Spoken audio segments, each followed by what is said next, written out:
अस्सलाम वालेकुम रहमतुल्लाहि व बरकातहू। जनाब अज माशाल्लाह 3 प्योर मक्खी चीनी मदरसा नस्ल की माशाल्लाह पट्ठा लिया जनाब 2.5 महीना दी माशाल्लाह गबना है। लेकिन बिरा वीडियो ना रहे तो सारी डिटेल देवांगे। तो पहले नंबर पर माशाल्लाह पट्ठ आ गई ने प्योर माशाल्लाह लाल मक्खी चीनी मदरसा नस्ल की माशाल्लाह पट्ठ ने और कन्ना के लापर भी चेक कर सकते हैं। चंगे लंबे कन और लंबी वेल और लंबी गर्दन खूबसूरत माशाल्लाह फेस ब्यूटी के ने और डिमांड ही बिल्कुल जायज़ और मकूल सी। लेकिन वीडियो ना रवना बिरा ये जनाब पहले नंबर पर पट्ठ है माशाल्लाह बहुत ही A+ क्वालिटी के और बिरा ये जी पट्ठ है जनाब 2 महीने की गब्बन है। जिस बंदे को लिया उन्हें कहा जी 2 महीने की फौजी भाई गब्बन है।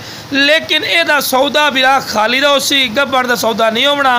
तो माशाल्लाह फेस ब्यूटी भी चेक कर सकते हैं। खूबसूरत माशाल्लाह फेस ब्यूटी के और चंगी झालर के बिल्कुल बरीक पशम और ताज़ा 2 दांदे बिरा और वेखो जी हवाना चड्डा बना रही है माशाल्लाह दुध वाला और सारा मालूम करा रही है कि गब्बन है। लेकिन बिरा सौदा खाली का होना। तो लो बिरा टोर फिर के विखा रहे हैं कि सेहतमंद और माशाल्लाह एक्टिव ने और डिमांड ही बिल्कुल जायज़ और मकूल उसी कोई ज़्यादा डिमांड नहीं होती। इंशाल्लाह तुसी वीडियो ना रवना है।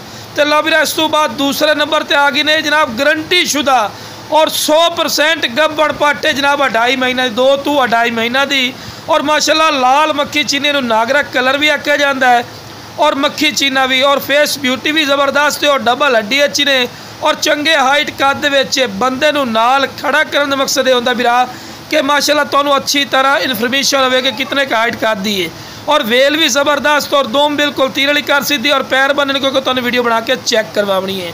तो फेस ब्यूटी भी माशाल्लाह कमाल दी ने और ये भी जनाब ताज़ा 2 दांदी ने तो हवाना चड्डा बना रही है और गारंटी शुदा यदि गारंटी होगी जी गब्बन पट्ठ और जड़ियाँ दूसरिया दोनों की गारंटी नहीं दे सकते जी जनाब गारंटी सानू भी मिली है और असी तुहानू भी गारंटी दे रहे हैं। ठीक है बिरा। तो लो बिरा ये भी टोर फिर के विखा रहे हैं कि सेहतमंद और माशाल्लाह एक्टिव ने और खूबसूरत माशाल्लाह पट्ठ ने। तो लो बिरा तीसरे नंबर पर और आखिरी नंबर पर पट्ठ आ गई ने माशाल्लाह ये भी माशाल्लाह लाल मक्खी चीनी और नागरे कलर में भी ये शुमार होंगी है।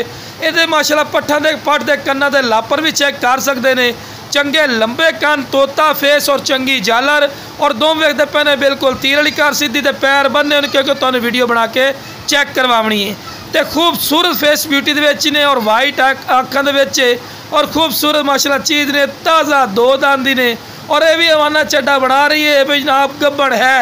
लेकिन यदा सौदा बिरा खाली का होना इन्हें हुण डिमांड की गल की जाए जनाब डिमांड कर रहे एक पुट्ठा जनाब 35 40 हज़ार रुपया डिमांड कर रहे फ़ायदा कोई नहीं बिरा। जिस बिरा चाहिए जनाब तीने पट्ठा सिर्फ 30 हज़ार रुपया फी पुट्ठा डिमांड करते पे हैं। तो ये भी नहीं कि फिक्स हो गया बाटा रेट हो गया नहीं बिरा फिर भी प्यार मोहब्बत